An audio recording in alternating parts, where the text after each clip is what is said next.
Ilanga lakusasa libekelwe njengalelo lokuqala kwaleli cala. Leli cala lagcina kuba senkantolo ngenyanga yeNgongoni lomnyaka lophelile. Bese kwesibili ukuthi leli cala lihlehliswe ngenxa yokusilela emuva kwetindlo ngaphambi kwaleli cala. Ngenyanga yeMphala iThalisi yafaka sicelo lapho beyiphikisana khona ngemacala yokuhweba ngemali lengcolile. Lenyanga leyingcile inkantolo lephakeme yasePietermaritzburg yasilahla ngelifasitelo sicelo salenkampani leKhicita Tikhali. Babona ukuthi bangasaqhubeki naleli cala.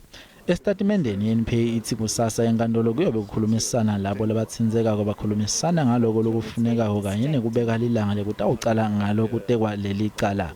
Ngaphambilini iJG Foundation lemele mengameli Zuma yakhipha statement njengoba yathi yakubona lokuhlehliswa kwaleli cala yaphinze yathi iyangabada ukuthi umbuso kulungele kucala leli cala ngamhlati 17 lekubonakala kungelo lilanga lekutocala ngalo leli cala.